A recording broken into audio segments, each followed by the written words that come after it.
How's it going, everybody? Welcome to OP Entertainment. I'm Omar Darwish. And I'm Pratik Cherian. And this is our review of Loki Episode 4, the Nexus event. Pratik, we had a lot going on, and if you're not caught up on Loki at this point, go catch up. Go catch yourself up. Maybe skip the last episode. Yeah, skip the... Was there a last episode? I don't remember. It went 1, 2, 4. Got it. 1, 2, 4, yep. Major spoilers for the entire episode and season of Loki. This entire episode was basically nothing but spoiler after spoiler after spoiler. So there's no way we could talk about it without going into spoilers. If you didn't think there were any reveals in the last week's episode, it's because every reveal happened in this week's episode. Right. Basically for the entire show. They're all here. So let's just go character by character. Pratik, what did you think of Sylvie in this episode? Because we start off with a bit of her backstory. Yeah, I thought that was interesting. Again, I'm really going to try not to compare and contrast from last week, but I feel like we got all of the character development insight this week that we didn't get last week, which is weird because we spent so much more time with her last week. But we got to see her upbringing. We got not her upbringing, but the moment where the TVA takes her from the timeline. So we kind of get to see her young. Which did you think it was weird that it took she's obviously 3 or 4 or 5 at least in that. She's at least a kid, right? She's a kid. So the Nexus event wasn't her being a female or something. Well, so what do you think it was? Well, and we get that later on where she asks what was it? What was it that I did that caused all of this? Which we don't get an answer to. Never did. No. Do you think that's something that we're gonna harken back to or not? I feel the fact that they deliberately didn't answer it. Yeah. Means we'll probably get some answer. At least I hope. Yeah, I hope because it looked like she was just chilling on the steps. Yeah, she was right? playing with toys, and then all of a sudden they come and grab her. That day she was like, "Should I eat some grapes today, or should I play on the steps? Let me play on the steps." Cause the Nexus event right there, right? We got to see. One thing that I found interesting slightly is. So we know that she can enchant people, but in this episode we see her just show somebody else memories.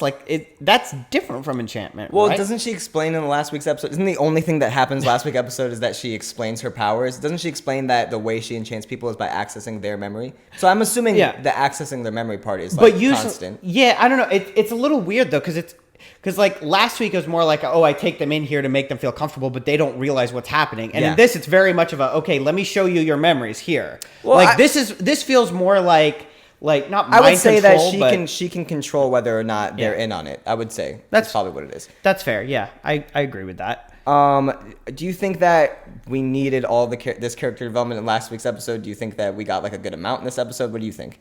I think we got a good amount here.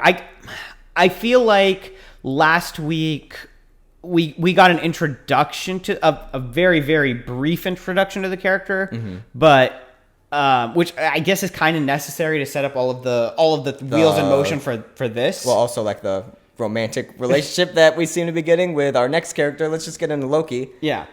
So sorry. Go ahead. I was going to ask you, do you buy this romance necessarily? I don't think Sylvie buys it. Just based on and we're skipping ahead a little bit to the end, but based on when he's holding her right before the incident happens, it's it seems like she's what are you doing? She's not so into it, and it seems like maybe he is.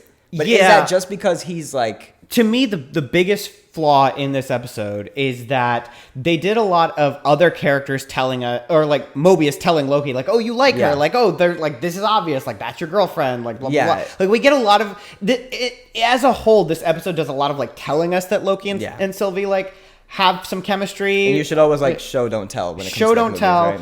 I don't think I saw it last week. Even though you called that out, oh, they're leading up to it felt like they were trying to make them romantic, but I don't know. I just feel like the dialogue wasn't there, and so far we haven't. It's not like they were getting cozy in this episode either. I feel like the fact that Tom Hiddleston as Loki has better chemistry with Owen Wilson and Jamie Alexander and the background set pieces that he does with whoever plays Sylvie. Jamie Alexander is in this for what? A minute? Well, it's a minute, but it loops. Yeah. So altogether 3 minutes. Gotcha. But seriously, he's got I feel like the chemistry between them just doesn't work. They're both great. They're both acting really well, and the scenes by themselves are really good. When he's talking with Mobius though, and Mobius says she got pruned or whatever, and the rage in his face, and he's just tearing up. But again, that's him acting by himself, not playing off of the character. But I agree. So you're saying you need to see more of them together like and see some chemistry, right? Yeah. You need to feel it. Exactly. I think you're right. I think we feel chemistry more between him and Mobius because, like, speaking of which, like that scene where it's Mobius interrogating Loki at the table. Did that not feel like a breath of fresh air? Yeah, like because we missed it, right? We missed it, and so that's much. why it's so heartbreaking when Mobius is like talking about how Loki betrayed him and he thought they were friends and all that. Like, I think that shows how much like the level of attention this show is giving to their relationship versus the level of attention they're giving to Sylvie and Loki's relationship. Yeah, which makes me feel like by the end of this, if everyone comes out alive, well, if everyone does come out alive, that Loki and Sylvie aren't going to be an item. I think it's just going to be something that was like played with during this. But probably, I agree. I would agree there. Yeah. Let's see. You want to get into Ravonna, or do you want to talk a little bit more about Mobius? Well, the last thing I have to say is so in the episode, the very last thing we get is Mobius being pruned, right? Well, yeah. Well, like as far as Mobius's character, Mobius' very last scene. Yeah. Mobius's last scene is him getting pruned. Mm-hmm. Do you think he comes back for the next episode? Is it? I think they're gonna, because remember, I think last week or the week before that you were talking about how in the comics Mobius, there's like a bunch of Mobiuses. Yeah. I think he's gonna get sent to a like wherever like Loki got sent to essentially, but for Mobiuses, and there's gonna be like 1 million Mobiuses. Interesting. Yep. When it comes to that scene, I have a small gripe, and that's I don't think they like. Did that scene feel like the way that a movie or TV show typically plays like the death of a major character? Like to this point, Mobius has kind of been our second lead or like our main supporting actor. Yeah. And they just killed him. And there was almost like we kind of just moved past it really fast. Do you think that's because Marvel gets enough flack from all their fake deaths that they do and they just bring people back? They didn't want to like oversell his death just to later on in the episode we find out that doesn't even kill you really. Yeah, maybe if we hadn't got the reveal at the end of the episode, I would have been like because of the way they played it, I was convinced he was, because at that moment I was convinced he was coming back. Like, to be honest. At the moment he's getting, just because there wasn't like sad music and everyone going no or anything. Yeah, like there was no reaction. So because of that, I'm like, oh, he's coming back. Like he's got to be. Also, it was just a weird place like in the story to kill him off. Like I feel like we're not like. Well, and not just that, like it going like to the end. It also like made me question like, oh, okay, if you're gonna like prune Mobius like right here, right now, why is there this big ceremony in front of the timekeepers to prune like Loki and Sylvie? Like. That's like, the thing. Why? We don't really get the answers as to why Ravonna wanted to get them up there. Yeah. I'm assuming. So getting to Ravonna, when she's having the conversation with Mobius and she's like, the timekeepers want you to be there too. Yeah. I'm assuming from that moment, she knows Mobius is dead. Like, because if Mobius goes up there, those robots aren't going to fool him, right? But there's like TVA guards up there. Like, are they fooled? Did they find the dumbest TVA agents and were like, we'll make them the guards? You know, I think it's a bigger question as to who's really behind all of this. Yeah. And I mean, it's got to be Ravonna, right? Because I feel like with WandaVision, we speculated the hell out of it, and we were like, well, Agatha can't be the villain. She's got to be working with someone bigger than her, right? But then later on, we're thinking, are they really just going to introduce somebody? Ravonna's been here the whole time. The only gripe I would have with it, if it is her, is we get a little bit of that with Falcon and Winter Soldier, with Sharon being evil at the end. No, we get that with WandaVision, with Agatha, and we're going to get that again with this. I was thinking the same thing as it happened. I'm like, all right, so who's really behind the TVA? Like, why is it? Yeah. So every Disney Plus show is just going to have a secret villain, Like that they don't bring up till the very last moment. Yeah, which I don't know. Or they're going to tease the hell out of it and make us think there's a secret villain and there isn't actually. I'm still hoping that she is working for Kang. I just feel like Kang's going to be the new Mephisto. Pratik, since you're more of a comic book nerd than me, Kang. Tell us about Kang the Conqueror. So Kang the Conqueror is one of the Avengers' most iconic villains. He's a time traveler from, I don't remember exactly which century, but... Does it matter? Not really. To be quite honest, no, not really. So there's not much more you can really say about Kang. He's from the future. He's also lived a life as like a pharaoh in Egypt, like way back when. He basically pops up at whatever the opportune moment is, because his plan is to take over all of time. So, and the Avengers keep stopping him. I mean, it's a classic comic book tale. And if you look at the TVA logo, like with like it literally looks like Kang. I've always been saying, I know a lot of people say, if we can put a picture up on the screen. Somewhere. Here, somewhere. But it kind of, it looks like the eyes and the shape of his face and anything. The actor who's playing Kang, Jonathan Majors, is that it? Yeah, I think so. He was asked if Kang is going to show up in this, and he said, "I have no idea what you're talking about," which seemed like he was overselling that. So I don't know. I don't want to put all my chips in this basket like the Mephisto thing, so Yeah. I'm just going to leave it up there as a possibility. I would be a little let down though if Ravonna is the end all be all bad guy in this. I almost feel like where I would be happy is if she is the end all be all bad guy, but it's like she's working with someone, but we never get the reveal of like who that is. Like maybe, not even a hint to it, like a post credit scene. Well, I'm thinking like we don't need to see exactly who it is, but maybe at the end if she just like is like she's I don't know on some communicator device and like talking to someone like Yeah, not, like a Vader Palpatine situation. Well, I was thinking of like with Solo at the end of Solo. Spoilers for that movie. Oh yeah, yeah. But like where Darth Maul Yeah. at the end shows up, and it's like oh he's actually like behind. The only spoiler for that movie. Like, Yeah, but it's like he shows up. It's like, oh, like if it was something similar to that, I might be okay with it because that would be a way of like introducing something bigger without us being like, oh, okay, so does Loki stop him? Does he not stop him? Like you know what I mean? Like we don't have to see him get defeated in a Disney Plus show before he makes his movie debut. So I feel like we kind of jumped over the Timekeepers reveal a little bit. Did it fall flat for you? I mean, because we've kind of suspected from the beginning this was a Wizard of Oz situation. A little bit, yeah. Yeah, like Well, from the beginning, we're like, there's something behind these timekeepers. And even like, they're definitely and even not. if we had no idea, from the first glimpse we get of them, they look like Chuck E. Cheese animatronics. And then we see them later, and they look like CGI ghosts from Casper the Friendly Ghost. and then finally, when the head gets chopped off, we see it's like it is an animatronic type alien technology thing. I just can't help but think that we're gonna get let down. It's just gonna be Ravonna the whole time. As long as they can explain like what was the point of the fake out. Yeah. Like as long as there's a decent enough reason, I'm okay with it. And also, like, what does Loki have to do with all of this? I think that's that also is the true. big question. My that needs to be speculation answered. before going into this episode was that Loki had already taken over the TVA, and it was like an older version of Loki who was behind the timekeepers. Like that was my theory. The timekeepers are just 3 Lokis. Maybe, or but yeah, and that's why like all of this was happening, and that's why it's variants, and that's why like every variant they talk about capturing is a Loki. Like to me, that made a lot of sense, and then this episode seemed to squash that theory, pretty handily. Do you think that are you more excited now for the rest of the series?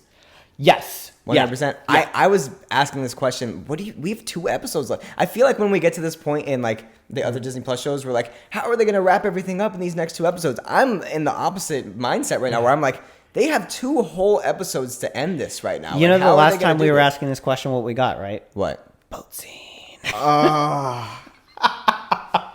That is what happened. We got to this point in Falcon Winter Soldier. We were like, what are they going to do? Like, I'm just praying that since we had so much filler last week that we're not going to get any more filler. But oh my gosh, if this next episode, this next episode is just going to be Loki on the Loki planet on the in dystopian New York. Which let's get to that a little bit. The post credit scene, Loki shows up. What's his name?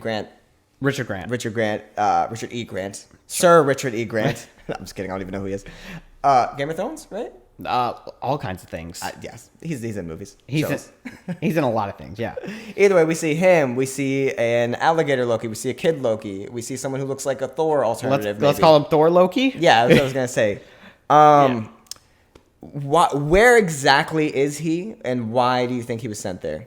That's a great question. I don't have any answers. No theories. I mean, he's definitely in New York. We see the Avengers Tower there. But is this like an alternate timeline altogether? Is this like a different dimension? How does that work? Is this likened to the Lady Sif scene we see earlier, where this is just an imprisonment type thing? Yeah, I don't know. I really don't. Well, the way they make it sound, like with all these it seems like when you get pruned, you go somewhere else. So these are all Lokis that have been pruned. Yeah. But and he asks if he's in hell and if he's dead, and they're like, not yet. Yeah. So does that imply that there's hope? And maybe I him would think showing so. up, well, yeah, because what he's just gone for the rest of the Loki show. exactly, yeah. This is how they transition slowly. I do think the introduction... That'll be nuts. I do think the introduction of Kid Loki is kind of interesting because, again, we've talked about in other reviews for Disney Plus shows how, like, all the Young Avengers kind of pop up. And, again, much later on than that, but, like, we get Kid Loki in the Young Avengers. So, once again, we kind of have, like, these Young Avengers teases, which I found interesting. I want to ask, when Loki got pruned, was it surprising? Because I feel like Loki is kind of like Chucky in Child's Play, where he just dies in every movie. Well, he even says in this movie, yeah. in this, he's got a line where he's like, "I've died before, and I'll come back." It's literally a Child's Play, like well, no, she asked 3. like, "Oh, like is what makes a Loki we're destined to lose?" And he goes, "No, like we survive." Like, yeah, you know what? If I hadn't seen any trailers and if I hadn't seen like that President Loki shot, I might have thought that this is it. That they like the next two. I'm like, maybe this is a giant fake out. But because I know that there's more. Like you think there was a chance that he doesn't come back? When it happened, I thought maybe this is like how because there were a lot of rumors that this is Tom Hiddleston's last time playing Loki, and I thought maybe this is how they do it. And they've got Lady Loki, so why not? Yeah. You know? Oh god, I would have hated that. I would have too. I also would have hated if they would have ended this right when like the elevator doors open, when they get to the timekeepers. But no, we get a whole pretty dope, well choreographed action scene. And like 3 more reveals. This episode had a lot going for it. Which begs the question, why couldn't they have just made last week's episode like 5 minutes longer, like 10 minutes longer, and just added a little bit of you could have just literally added the scene of her getting taken away by the TVA as a kid to last week's episode, and boom, we're invested. All of a sudden, it feels better. Yeah, and you're invested in the character more, right? I don't know. I think maybe it's because with last week's episode, they still want to play up the fact that like we don't know too much about this variant. She could be bad, and they weirdly went out of their way to like not tell us anything in that last. They're like, for no reason. We need a misdirect. Yeah. No, you don't. Just like, come on, let's get on with it. Just give us some answers. Give us some good characters. Is there anything you want to say before we score it? So one minor gripe that I had with this episode is, and this is more about like Loki, the overall like arc of the show so far. Mm-hmm. So episode 2 ends with Sylvie like setting off all of those. Yeah. Shall we call them like timeline bombs? Which so far we've seen nothing. Well, that's my complaint. So we saw like all of these branching timelines, and the TVA is like in chaos. And then last episode, it follows just Loki and Sylvie, which like gripes, but like, okay, we're fine. not seeing the ramifications of what she did. Well, and then now we flash here and everything's fine. Yeah. Like, is it though, or are we just seeing a box? Like, are we just seeing like... Well, I would say so if Mobius wasn't like looking at the timeline to find them, and there's just like the one line and that's it. Oh, yeah. Right? So they fixed all of that off camera? Yeah. Like off screen? So, really? Yeah, was there no purpose to her doing any of that? Yeah, like nothing happened? You're not going to come back to it? So do you think we're going to get back to that? If we don't get back to that, is that a loose thread, do you think? If not a loose thread, I would I would say it's a loose thread. Or just a huge misdirect for no reason. That too. Yeah. So cycling back again, because I don't know if we talked about it enough. So Loki and Sylvie, like at the end, not at the end, but like when they're on Lamentus, they create that like one branching timeline. They're like, whoa, we've never seen anything like this or whatever. Do you have thoughts on that? Is it just from them looking at holding hands or whatever? Again, everything they've told us is like, oh, nothing can like, because it's an apocalypse event and everything's going to die, like you can't create branching timelines because everything's going to die. I guess like a Loki's never supposed to find love, so when the Loki finds love, especially with another Loki, it's even for a brief second. Yeah, And like, especially if the other Loki doesn't seem to even be reciprocating those same feelings. And again, to me, like, which is odd because they're both Loki. But if that romance worked better, maybe I'd buy it. Like, this is a Disney show, True Love and all that. Yeah, Disney but like, show where you love yourself. I don't know. To me, I hope they circle back to that and explain it. Otherwise, again, it feels like a really cheap, weird way to get them off of. Well, Lamentus. I'll tell you what. I'm gonna assume. I'm gonna think hopefully that next week it's not filler. But I do think we're gonna get an exposition episode. That's fine. I think next week's gonna be all exposition, and then it's gonna end on a cliffhanger, and then the third episode's gonna be action, bang, boom from the jump. Yeah. The third episode. The next episode. I'd say third. Right. Look, the third episode didn't happen. I'm still waiting for a third episode because I've washed that one away from my memory. All right, you want to score it? I do want to score it. I think I'm gonna go ahead and give this a 9. Okay. It's damn near perfect. I really felt like the pacing was a bit off in this episode. A bit too many reveals jam-packed where it could have been spread out a little bit more. Yeah. But that's really, my only big flaw. I'm so hyped and curious to see where they're going with this though. So I'd say 9. Yeah. I've got some difficulty scoring this one because overall outside of some character work and like the romance that doesn't work and all of that stuff, I don't. Are you ready to say it doesn't work, or we just haven't seen enough from it? It's like when this is kind of where I was going with that is. It like scoring the episode by itself versus scoring it as part 4 in the Loki show. I feel like I have 2 different scores for it. I would say this then for right now, you just got to score it by itself. Once we get to the end of it, you'll score the series as a whole, and it'll factor into that. But I feel like you gotta score it as the episode by itself, because you don't know, they could cancel it right after this. No more Loki. It's really tough for me. I think I'm gonna go with an 8.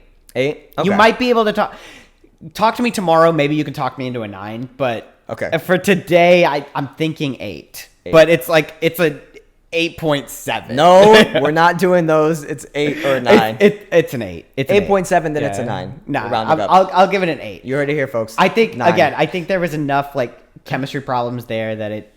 Between Loki and Sylvie, and that wasn't like Anakin Padme bad. It wasn't that bad. We just don't see them enough together. It was such a like main thrust of this episode, and there was so much of like I don't know. To me, that kind of took me out of it. Again, I think it's a fault of last week's episode because the job of last week's episode was to sell their relationship together, and that didn't do a good job. So. I still think, and that's where I say scoring it individually as an episode. I still think like. Loki and Sylvie like holding hands, creating a mega branching event. Like it's kind of a lazy way to get them off. How else though would they have? Yeah. No. I mean, again though that's lazy writing from last week. I really feel like honestly, but yeah. Well, last week was kind of like the setup, and then they're like, well, we can't really fix it. All right, just let it go. It's as if you're looking at a puzzle and you take a piece out of the puzzle and you're like, well, wait, how does this connect to this? Oh, well, hold on, let me just take a marker and I'll just draw in this space. Problem solved. Yeah. The puzzle piece's job was supposed to like connect them, but it didn't. So it feels a bit disjointed, which was my fear about last week's episode.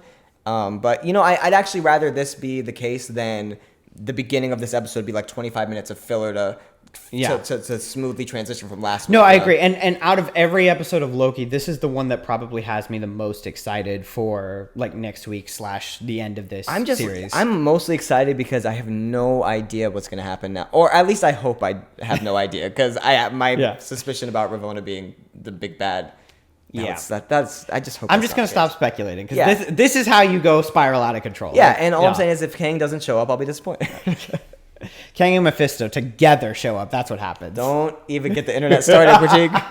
All right, you want to take us out? Sure. Thanks for watching, guys. Be sure to tune in next week. We'll bring you another review of Loki. If you're not checking out our entertainment news show, be sure to check that out too. Lots of good conversations there, and we'll see you guys later. Yep. See you guys.